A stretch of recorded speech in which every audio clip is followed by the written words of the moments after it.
Good morning, everyone. It is 8:30, so I want to go ahead and get us started so that we stay on track. As you see, this is the Adding Efficiency to the Family Farm program. For those of you that are just walking in, I want to introduce myself. I'm Hope Gardner. I just started back in September with the Oldham County Cooperative Extension Service. However, I have seen some familiar faces today. Many years ago, I actually worked with the Department of Agriculture running their certified organic program pre-USDA. So I guess that kind of ages myself. Sorry. So it is great to be back with the organic community. It's really fun to see the familiar faces and to see how much the organic program has grown since I was around. So today, we are really lucky that we've got Josh Bills and Seth Long here to talk to us. Josh is a certified energy manager in commercial energy. Sorry, gotta age myself again. He is at the Mountain Association and organizes and supports economic development in Eastern Kentucky. And then Seth and his wife Cheryl operate SouthDown Farm in Letcher County, Kentucky. It's a 55-acre family farm that produces maple syrup, cultivates, produces, and maple sap. Maple syrup. Yeah, I was going to say, I thought that was. Sap. Yes. So we're really lucky that we get to hear them today, and I can't wait to find out all they have to say. If you haven't received one of the lavender cards from me, I'm going to pass those out during the program, and we also have some handouts that I'll be passing out. So I don't want to keep them from letting you all know what they have to say, so thank you. Oh, sorry. Good morning. Yeah, good morning. It's good to be in a room of farmers. My wife and I, Cheryl, she's sitting up front here. We run SouthDown Farm in Letcher County. And on that farm, we have 55 acres of hillside property that is pretty much at a 40-degree angle. Cheryl was raised on a dairy farm. I worked on and around farms all my life, and we're both from Pennsylvania. We moved down in 1991 to Kentucky, to southeast Kentucky, to work with Homes Incorporated. I'm wearing two hats today, and I'll get into that with my story that I tell. But I'm the executive director. My day job is the executive director of Homes Incorporated, which is a 501c3 nonprofit organization that deals with affordable housing. We build new housing. We work on energy efficiency issues to make housing affordable. We fix homes. We have an apprenticeship program for guys in recovery to gain experience coming out of recovery. And we also started a line of business with solar production, but we'll get into that in a little bit. On our farm, our niche product is making maple syrup. How many of you all know that you can make maple syrup in Kentucky? All right, maybe half. That's pretty good. A lot of places I go to, people don't have a clue. This is not about maple syrup making, but if you want to talk to me about that, I'm happy to talk about that all day long. We have 330 trees tapped this year. The sap will be flowing today. So we're heading home after this presentation to boil this afternoon. So that's a lot of what we do there, but we also have a market garden. And last year we had 20 families on a CSA share program on our farm. Seth, do you want to give a plug about next weekend? Oh, thank you. Thank you, Josh. Next weekend, the first Saturday in February, across the state is what's going to be happening is the Kentucky Maple Syrup Day, where farms will be opening up, producers, I think there's nearly 20 of them this year across the state, opening up their farms to the public. And I know on our farm, we're going to be giving ATV tours up into the sugar bush. We're going, Lord willing, if the sap's flowing, we'll be boiling down maple syrup. We'll have maple syrup and maple value-added products for sale. Last year, we had 250 people come through our place. And some of them came from states away to visit and to learn about making maple syrup in the South. So it's a really cool event. You can look it up on the web. There's an interactive map of where farms are open. You might want to check it out. I think it's a pretty cool event. So that's next Saturday, February 1st. So my journey into solar, we invested into solar a couple years ago, and I'll say this, I was a skeptic. I did not think it would work here in Kentucky, but I was desperate. As the director of Homes Incorporated, the nonprofit, my day job, our electric bill at our main office was reaching north of $1,600 a month. And it seemed like there was increase after increase after increase. And I have no means of paying my electric bill other out of producing work and overhead costs. And when that cost gets high, it's hard to cover those costs when they keep going up and up and up with no end in sight. I think at one point, before we invested in solar, we had 3 rate increases in 5 years. And as farmers, you all know operational costs, it comes right out of anything that you're trying to make a living on. It's the first thing that's got to come out. You got to have electricity to do your work. So in my day job at the nonprofit, it was a real problem. I think it was threatening the life of the future of our organization. It was that big of a problem. So I started looking around, and when I figured out what the problem was for us, in that we are under American Electric Power, and they are an investor-owned utility. And that relationship with investor-owned utility, the investors are guaranteed a profit regardless of the performance of the company. So the relationship worked real well in the coal fields where I'm from, as long as the big customers were there, and that was the deep mine. The mining industry used a lot of electricity. AEP made a lot of money. The investors got paid well, and our electric rates were cheap. It worked well until it didn't, until the coal companies started moving out or shutting down. And then those investors needed to be paid on the backs of the people who are trying to make a living in southeastern Kentucky, an area of persistent poverty.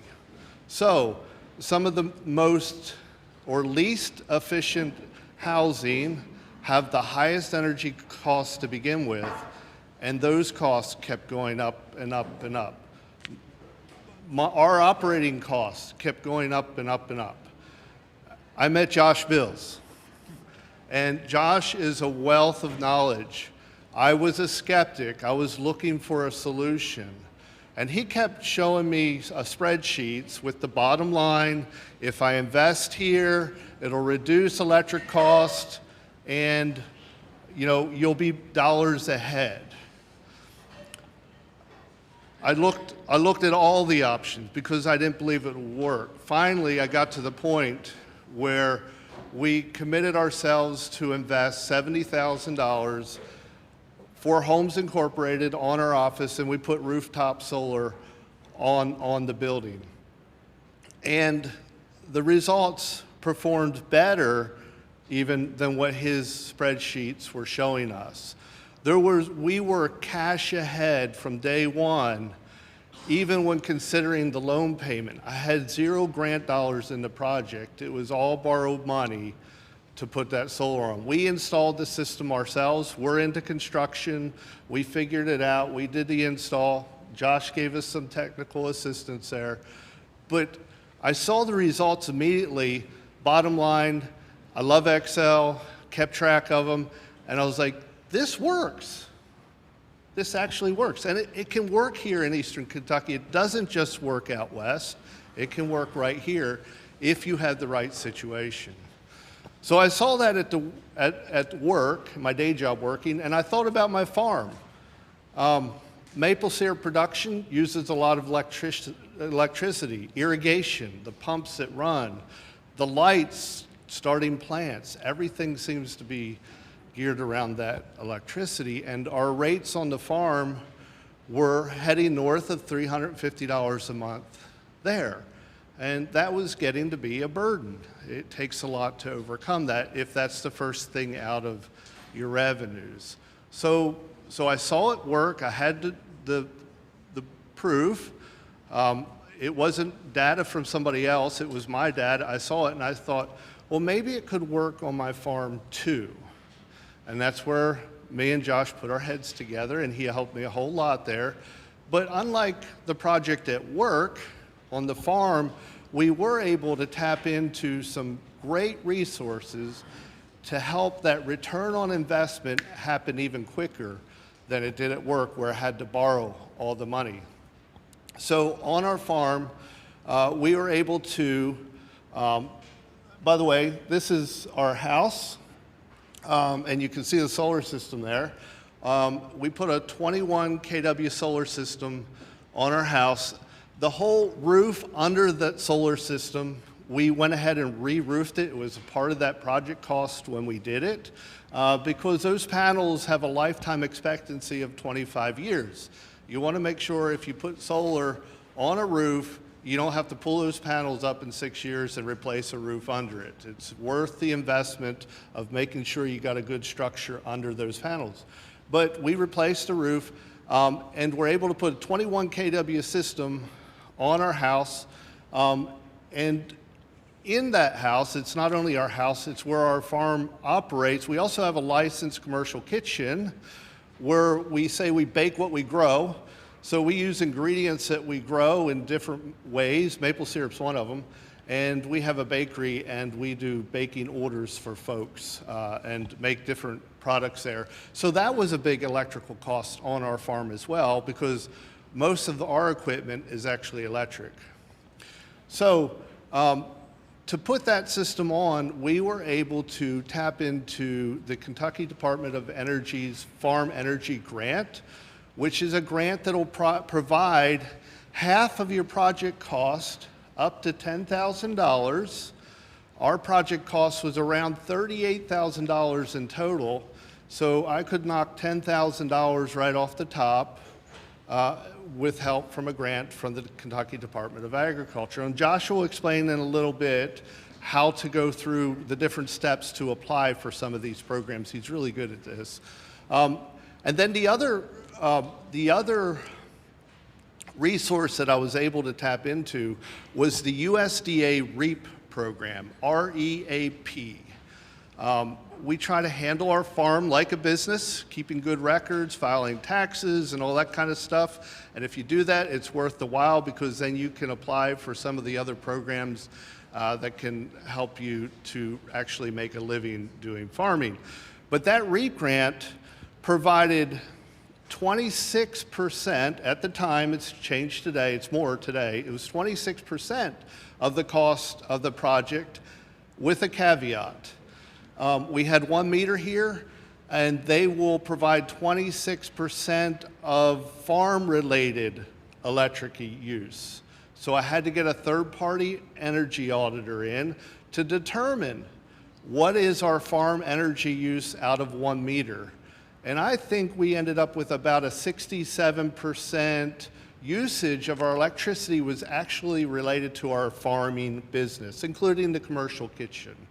So I was able to get 67% of my total project costs and 26% of that as a grant off of our solar install, which was almost another $7,000 roughly.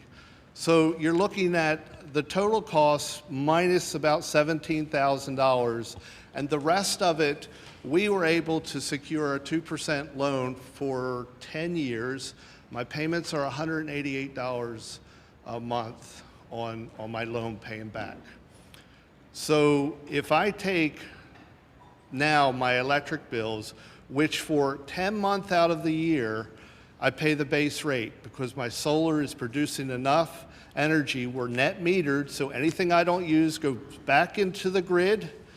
And then when it goes into the grid, we get a credit. We never get a check back, but that credit carries forward from month to month. Our system is designed that we pay a base bill for 10 months out of the year. So for 10 months out of the year, our bill is $21.50 a month. Who wouldn't love $21.50 a month? He would not love $21.50, or he would love it. Huh? So anyway, that's been a great help for us. So even with the amortized payment of $188, you had $22 on that, you're around $200 a month. One of the ways that I always tell people about solar is you got to have a mindset. A lot of people that I deal with are looking at return on investment. You got to think of it, we're going to spend money today, and then we're going to save it over the next 25 years.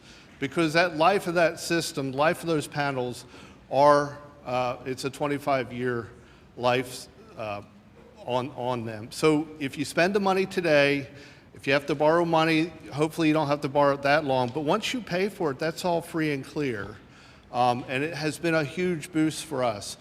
So when I saw this working on the farm, I saw it working in my day job, I said, we've got to help others with this, because in eastern Kentucky, there is a lot of opposition actually against solar energy and this kind of movement. We found some resistance, but we're like, our community needs to be educated. People need to know of this resource because it's hard to make a living there. It's a hard area to run a business. And when you have a commercial meter, if your farm is a commercial metered meter rather than a residential, you're even paying a demand charge on top of your electrical rate, and it's even more expensive. So solar is a great way, and the REAP program is a great way for small businesses to be able to afford solar electricity. So I tapped one of our young employees on the shoulder at Homes Incorporated, and I said, his name is Fuzz. It's not really Fuzz, but everybody knows him as his name. And I said, you're going to go to school. A bright young man. He was an electrician's apprentice, very bright, very able, very capable. And he went to school and became a certified solar installer. He's now a master electrician too, and he's a wonderful guy to work with. So through our organization at Homes, we are also reaching out around 2 hours of drive distance in Kentucky from Letcher County and visiting folks and talking to them about solar and offering to put solar on farms and small businesses throughout the region in eastern Kentucky. So that's how I touch solar at several different levels. I think Josh, maybe you could talk about some things, and I'll interject. We'll want to talk probably about the RO too, but we can hit on that in a little bit. Could we just briefly kick on that before, because we got this picture of your sugar be shack happy to up. do that. So it is an efficiency presentation. Yep. And I do consider solar, rooftop solar, to be efficiency, and we can get into that in terms of it being reducing your energy use versus generating energy. So we can get into that. But yeah, briefly just talk about what your other project was besides the solar. So that little unit in the middle is called a reverse osmosis unit. Does anybody know what reverse osmosis is? Usually people are purifying water with reverse osmosis. Maple syrup producers are able to take our sap and run it directly through an RO unit. And when you purify water, the particulate in the water cannot get through the membranes of a reverse osmosis unit. So you throw the junk away and you keep the pure water. Maple syrup producers, the junk is our gold because the particulate is sugar and minerals. So I can concentrate my sap 75% with one pass through my RO, which saves me a lot of firewood and a lot of times in the sugar shack. You know what a sugar shack is? It's that building over on the left. You see those in Vermont a lot. They're buildings with a big raised roof so that steam can come out of the top of it, because when you boil sap, you gotta boil and boil and boil and boil until you take a 1.5% liquid up to 66.5%. That's when you have maple syrup. So that RO unit saves us time and energy when you run maple sap through it to make maple syrup. because it saves energy, and firewood is a form of energy, and it has 2 electrical pumps on it, I was able to apply for the Kentucky Department of Energy grant again, and it covered half the cost of that unit. Again, half the cost off energy efficiency, up to $10,000. It's a wonderful program. It's a great resource for agriculture in the state of Kentucky. And they're willing to think outside the box. I think this is probably the first reverse osmosis unit in the state of Kentucky that went through that program. So that's pretty cool too. But we also applied for the REAP program. That's a big application. It's a long application. It's a bit daunting, but we went ahead and did it on this too. Difference between state and federal. Yes, that's right. But it failed. It was rejected after we went all through that because I had misunderstood their minimum project cost is 6 or 5. For efficiency, 7,500. It's actually tied to the grant amount. I think it actually is 6. So the minimum grant for the USDA REAP is 2,000. So if at 25% subsidy, that would mean a $6,000 project would be the least cost. For renewable like solar, the minimum grant size is 2,500. Okay. So I didn't meet the thresholds. It wasn't enough money to meet the REAP threshold. But at the same time, I was able to get the RO, which I couldn't have got without the Kentucky Department of Energy's grant. We're able to put that in the system, and it's been wonderful. When we're boiling maple syrup, it's usually after I get home from my day job, and we're starting at 6, 7 o'clock at night. We used to pull all-nighters before the RO. I'm serious, all night long, taking 3-hour shifts, and then I'd be at work the next day. That unit has got me into bed by midnight every night that we're boiling. So that's been that's a beautiful thing up there to me. So, but I guess my point is energy efficiency, the Department of Agriculture, you don't have to feel like it needs to be in a box. I think they're willing to consider ideas, and you can talk to people about, hey, I've got an idea with energy efficiency. Don't be afraid to be boxed in.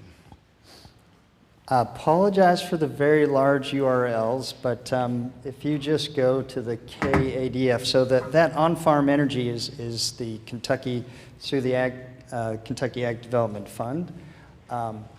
And of course, they have a suite of grant opportunities for farms. I'm sure a lot of you are familiar with a lot of them. But this on-farm grant, I think it really is underutilized.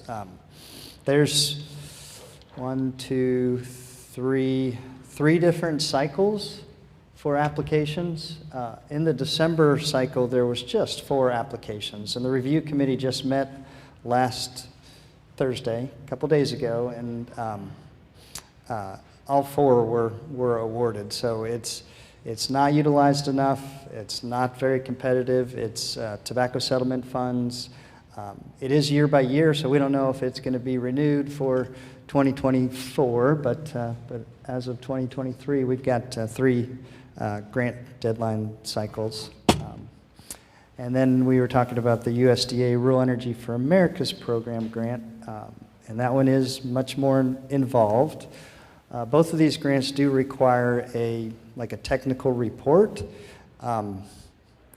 You could write that yourself, but a lot of folks will rely on like a certified energy manager. And I think particularly the KADF, they may want to have a third-party entity do that report. University of Kentucky has a grant writer that can help. And when you go to the website and you pull down the program information for the year, it will list other providers, but that is also a service that we provide. And I don't know if that was mentioned, so I work for Mountain Association. We have an office in Berea, we have an office in Hazard, and now we have an office in Prestonsburg.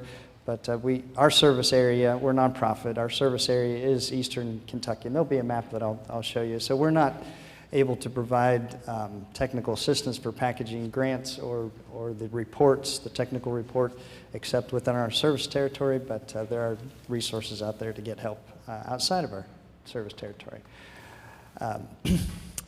Everybody familiar with the Inflation Reduction Act that was passed last August? Show of hands? So about half. This is the largest influx of federal funds for quote-unquote clean energy, so energy efficiency, renewables, on a factor of 10 than we've ever seen before. So a lot of this stuff has kicked in January 1. It's huge. With the USDA Rural Energy for Americas program, businesses that are in rural areas can apply for grants. But if you're an ag producer, you're getting over 50% of your income from agriculture, then you don't have to be in a rural location. You could be in Lexington, you could be in Louisville. But that grant, Seth mentioned 26%, it actually was 25%, close. But as of, and this was retroactive to last October, because it's for the fiscal year, and the federal fiscal year, I think, starts October, but it's gone up from 25% of the project cost to 40% of the project cost. So you can do the math in your head here. If you get a 50% grant from the Kentucky Ag Development Fund, and you know, up to $10,000, so if you're putting in a $25,000 solar system, for instance, and you get 40% from USDA, I mean, you're looking at your invested cost at being 10% of that project. So you put both these together, and it's huge. I see a question, and can you wait for the mic, because we are recording, if that's all right? And this is fine. I think we have a little bit of time. Yep. Here. It's an easy one. It's USDA, so that's the same in Ohio, right? Yeah, this isn't a Kentucky program, so it is a federal program. Yeah, yeah. So you'll be applying through your state USDA office. Great question. All right.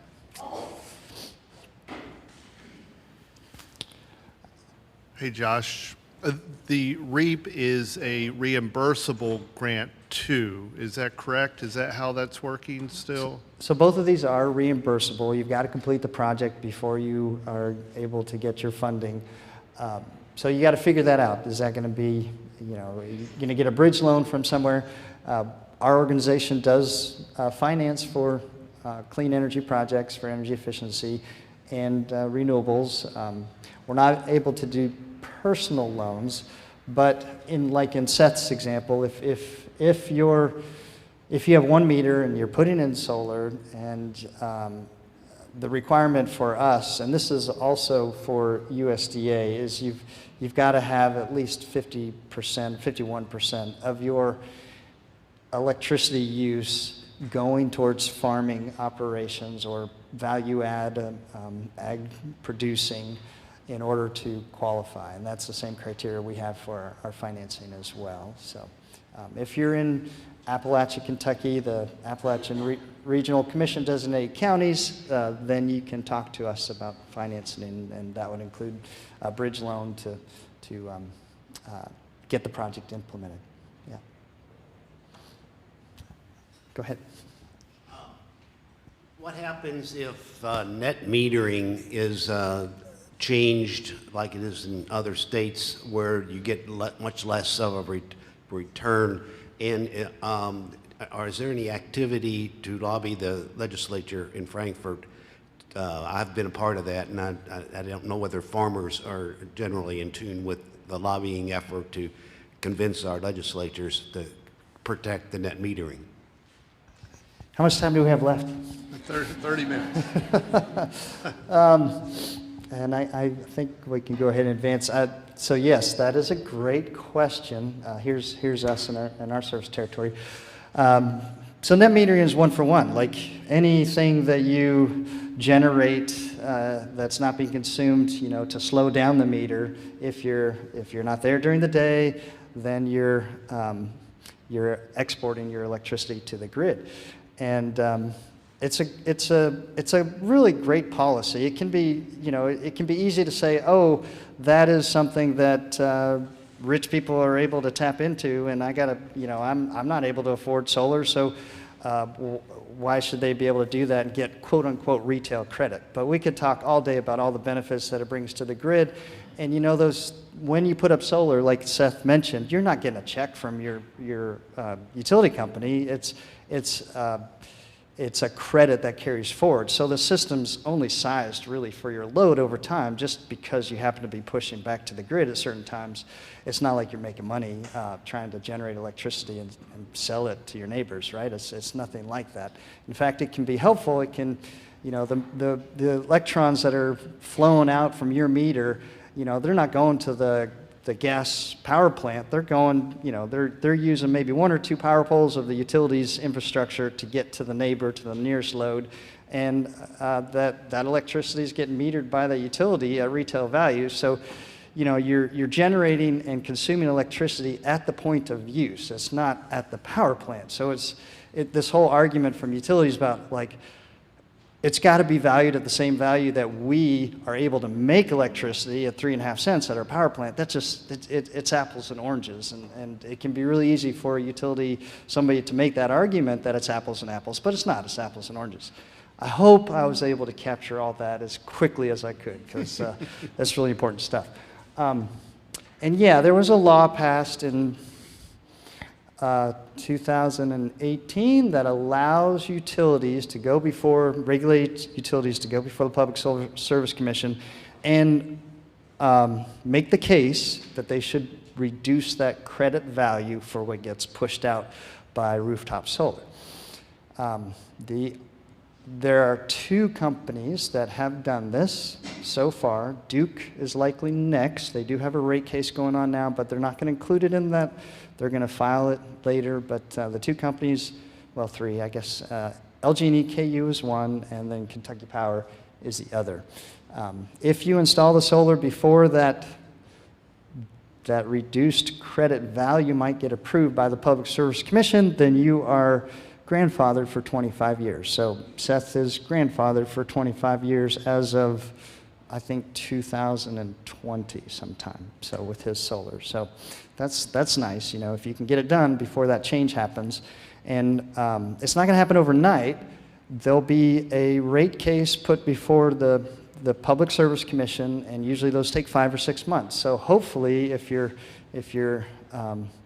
utility does that, you'll find out about it, and you'll know that you better get it installed quickly before that change in rate happens. But there's more to this too.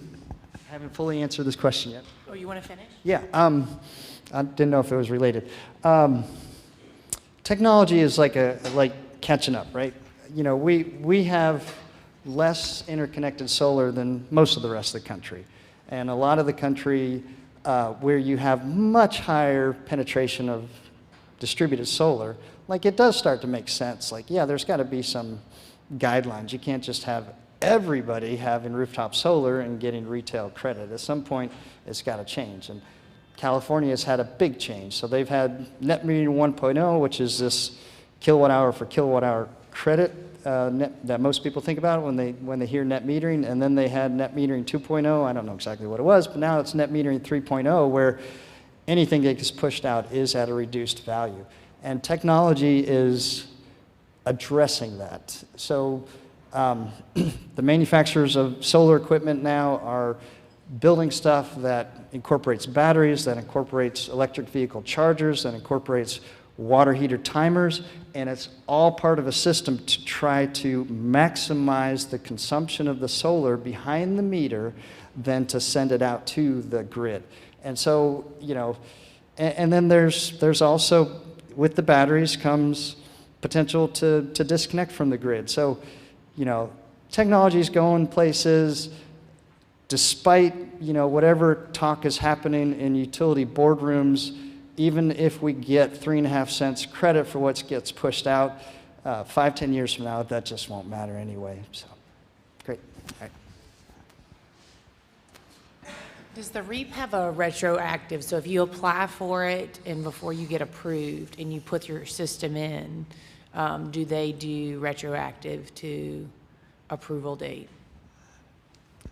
I'm so glad somebody asked that question. Question. So the on-farm energy grant that's through the Kentucky Ag Development Fund, that grant, you can retroactively pay for improvements in energy efficiency or renewables. It can be, it can be a little micro hydro. It doesn't have to be solar. It could be wind if you've got a wind resource. But those can be retroactive up to 6 months. So you can do stuff, and then the next cycle, like if you're applying for April, if you've done something in last fall, it usually goes back 6 months, and then you apply for in the April round, it would retroactively apply to those costs. That is absolutely not true for USDA REAP. So with REAP, you cannot expense anything before you get a letter from USDA that says your application is fully filled out and received. And that usually takes about 3 weeks after your application is submitted. So that's a very important thing. Don't start your project until you get that letter from USDA. Now, you may not know about whether you were awarded the grant for, it could be up to a year later. With USDA, there's 2 cycles, not the 3 with the on-farm. Usually it's March and late October when those are due.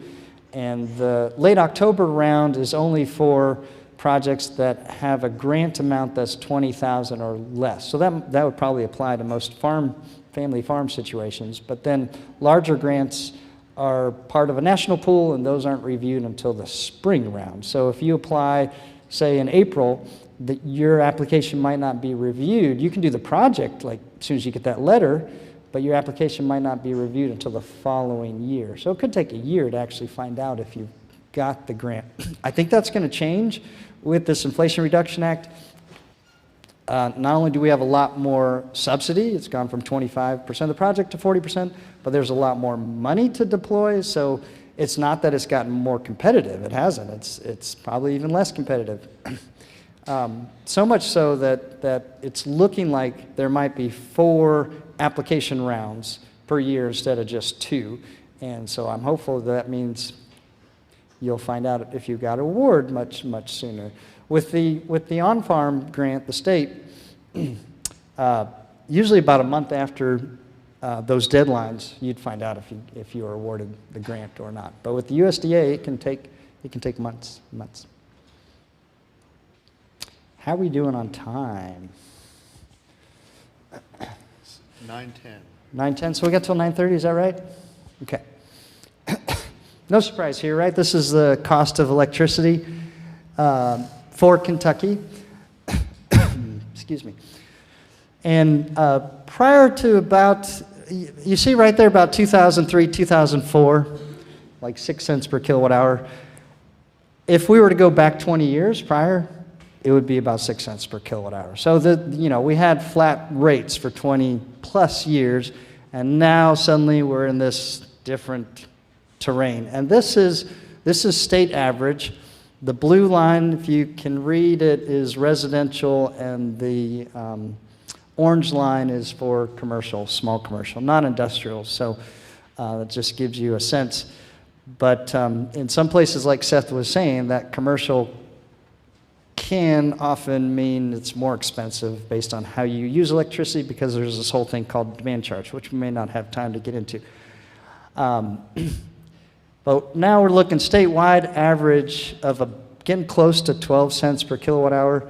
In Kentucky Power AEP service territory, that is getting to be more like 14, 15 cents per kilowatt hour. So one of the things that's really kind of shocking to me is that in the state where we have, the region that's most economically distressed is also paying the most for electricity in terms of rate, and because there's a history of just poor housing stock, old housing stock, areas that don't have building codes, that aren't being built to code. Seth can allude to all of this. You end up with a great energy burden. So it's not, you got the high rate, you've got the poor efficiency, so you've got people that are struggling with $800-900 electric bills in the wintertime and not knowing why. So yeah, solar to me is a form of energy efficiency when we're talking about net metering rooftop solar. This is Seth's month-to-month electric usage and cost before and after solar. So before his solar at his home farm, almost $3,000, and then after solar this last year, $730 for the annual cost of electricity.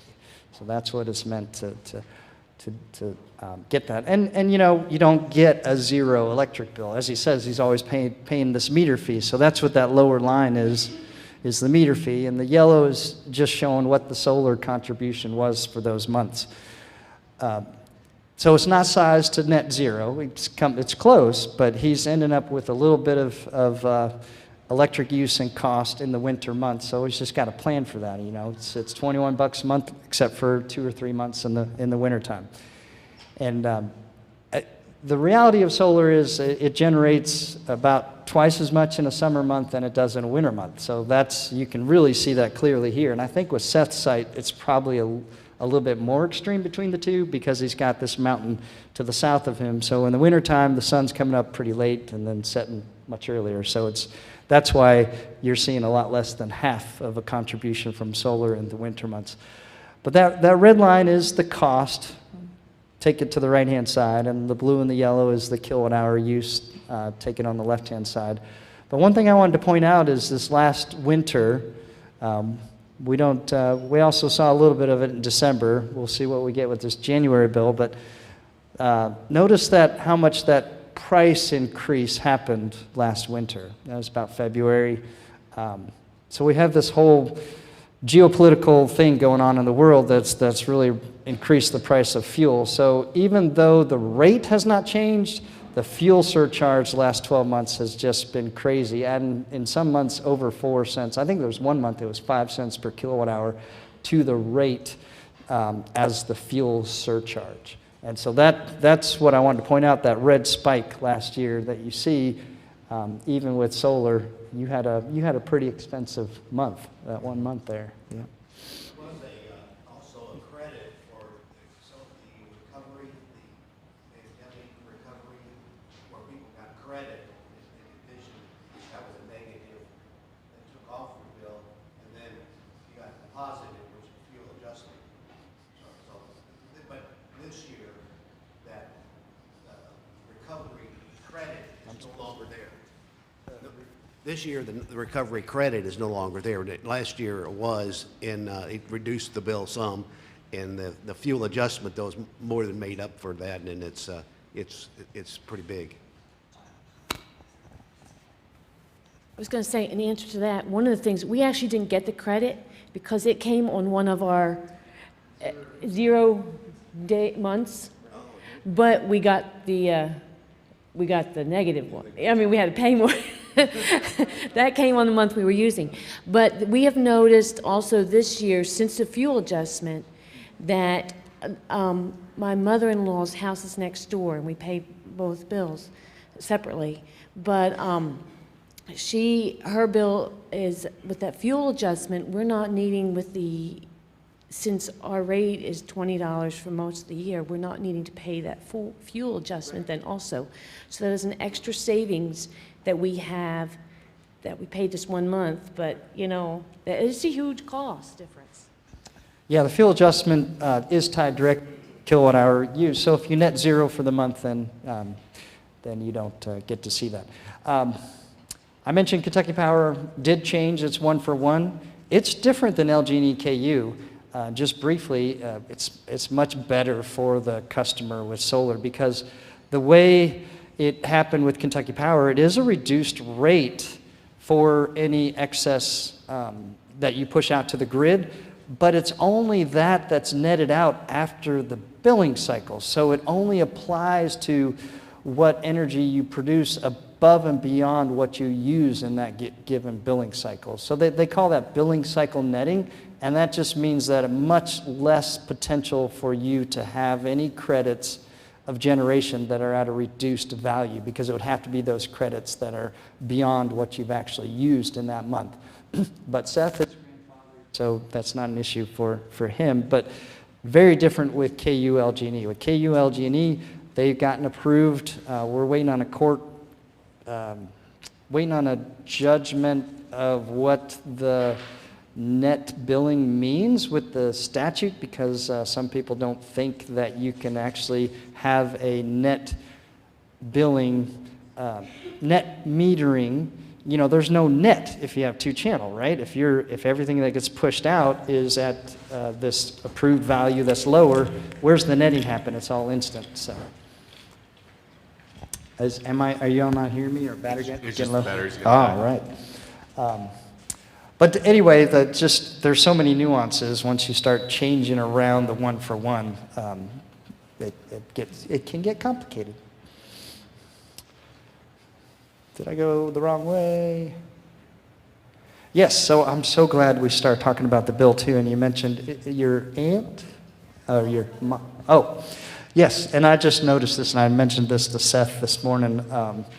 Watch out, because there was this thing that the legislature passed last year, which means that they can slap on a sales tax onto your electric bill if it is not your primary residence. And this has been fraught with issues with utilities and trying to figure out how to roll this out.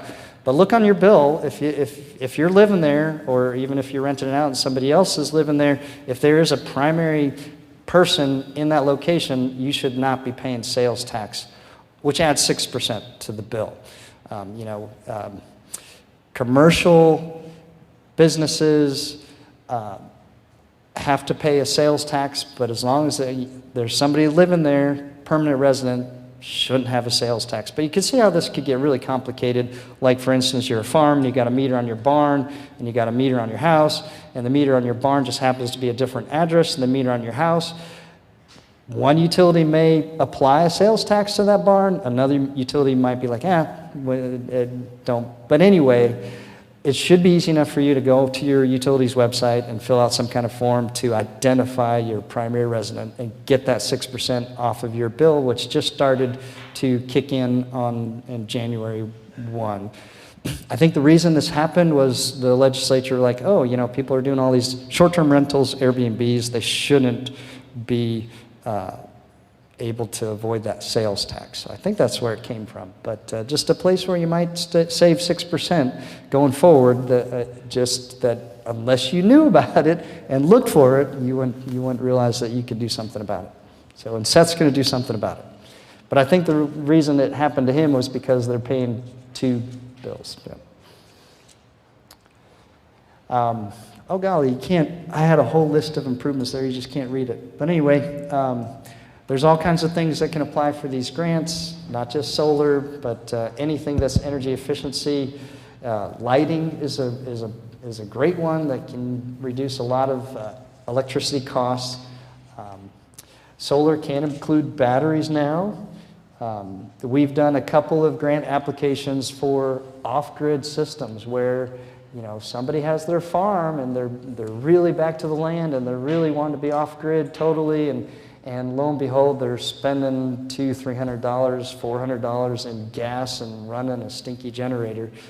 Let's put up solar and batteries, and the savings comes off of the gas savings to apply for the value that shows that it makes sense to go solar and to get these grants for it. Wood boiler, greenhouse heating is a popular one. We've done a number of those instead of gas heat. But anything that shows a energy cost savings would be eligible for both of these grants. 10 minutes. Okay. Here's our service territory, and we do have funding to do free energy audits. So that could be a step one. So if you're in any of these counties, by all means, feel free to reach out to us. And we do have an online application to get an energy audit done.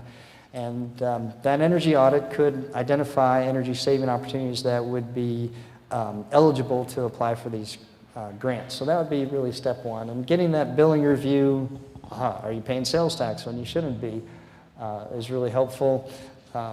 We find billing errors all the time, even now, and it's surprising how much we find.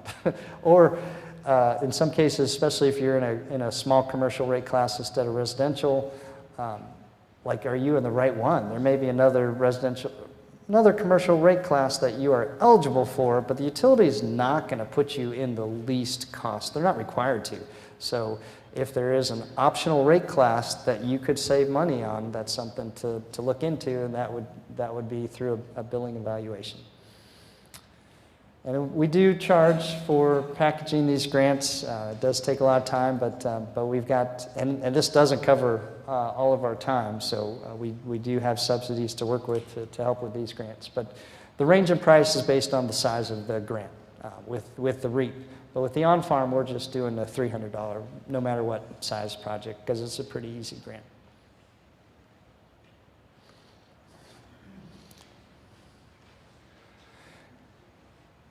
I guess I'll leave this up there for, and again, I'll make that plug. We do financing, so we can finance for projects. It doesn't have to be. We can offer our technical services without, we can write up a grant application and package that. You don't have to get a loan from us to do that.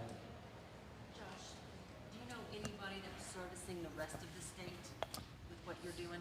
Yes, and I just, I'll come back to this, but in terms of the rest of the state, this is what's listed on the KADF on-farm application overview. So there's a number of documents on there, but when you pull up one that lists what are eligible projects, how do you qualify? One of the qualifiers for the on-farm is that you've got to have, for 2 years, $25,000 in gross receipts for ag production on your Schedule F, or, and this is where a lot more folks that we work with fall into, is at least 20% of your overall income. So this would be the ratio of your Schedule F to your gross income, 1040, has to be 20%. They just want to make sure you're an active farming operation. Are there any questions? Oh, I can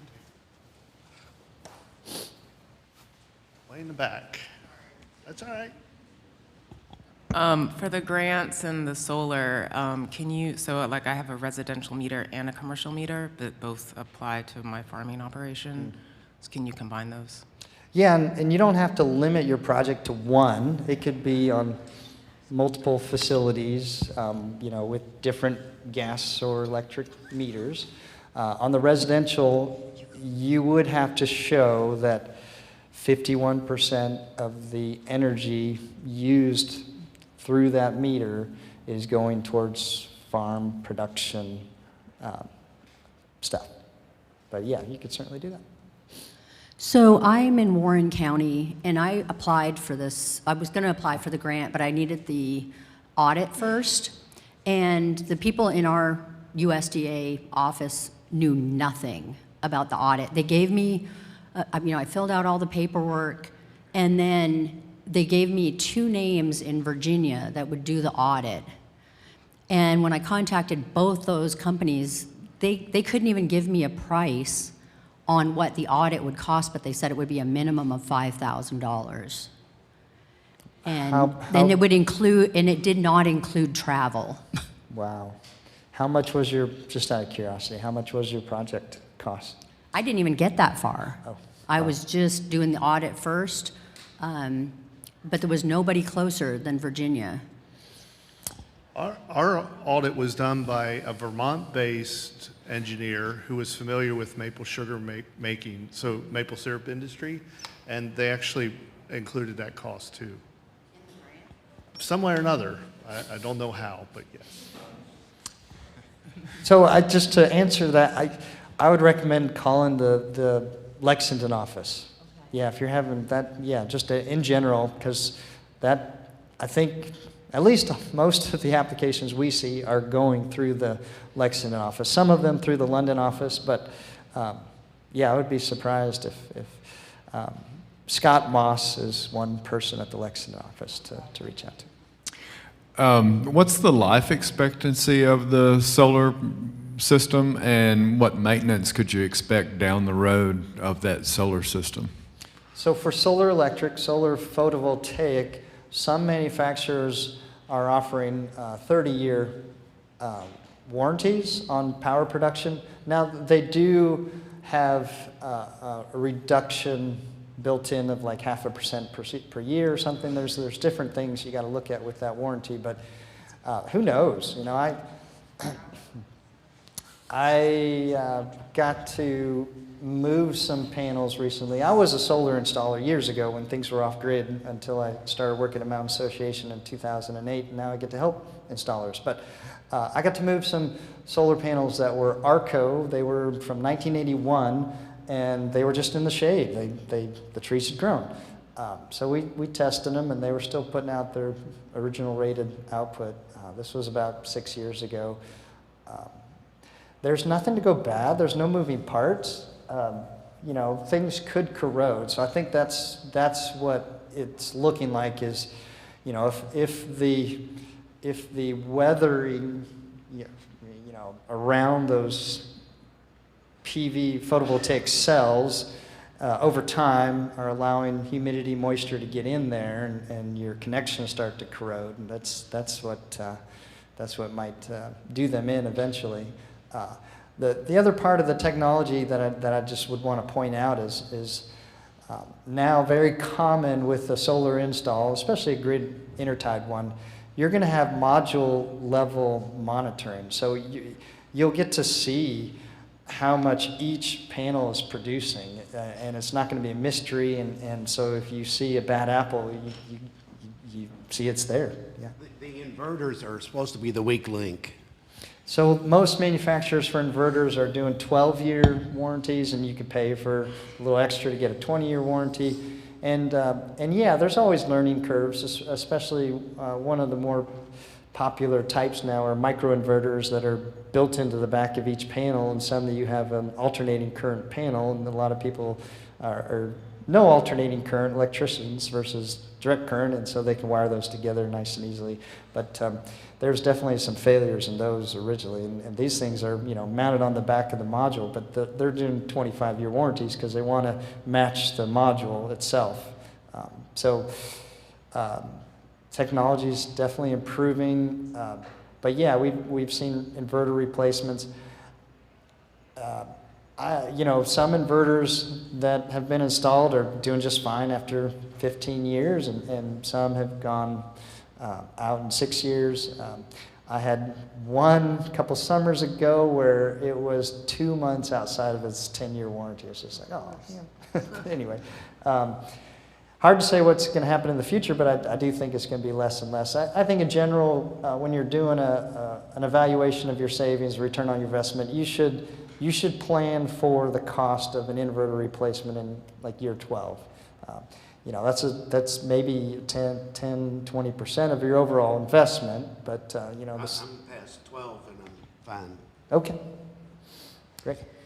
I just have a quick question. So if you have a farm worker living in like a one-bedroom efficiency that's tied on the farm meter, is that an issue? Check out those two pictures on the top right. Same building. That was an abandoned, unused for 30 years storefront next to a farm. This is in Laurel County, Sustainable Harvest, Ford. But he applied for the on-farm grant for energy efficiency improvements, so building envelope insulation, mini splits, efficient gas water heating, and he was, the prior tenant housing was sheds. I mean, they were connected to the barn with the electric, but, you know, poorly insulated. So now he's got tenants that are much, much more comfortable And yeah, he was able to get an on-farm grant for 50% up to $10,000 for that. USDA is not so happy with funding, even though now they got all this additional money and stuff to deploy. But yeah, they're not currently doing grants for tenant housing. I'm saying if that was included on your meter, on your farm meter. With on-farm, it was, if it's truly tenant hands, you could include it. If it was USDA, you'd likely have to carve that out and consider as personal. That would be the 49%. Yeah. I'm afraid our time is up, so if you have other questions, if you could grab Josh and Seth outside, that would be fantastic. Thank you guys very, very much. We really appreciate it. Let's give them a big round of applause. Thank you so much. All right.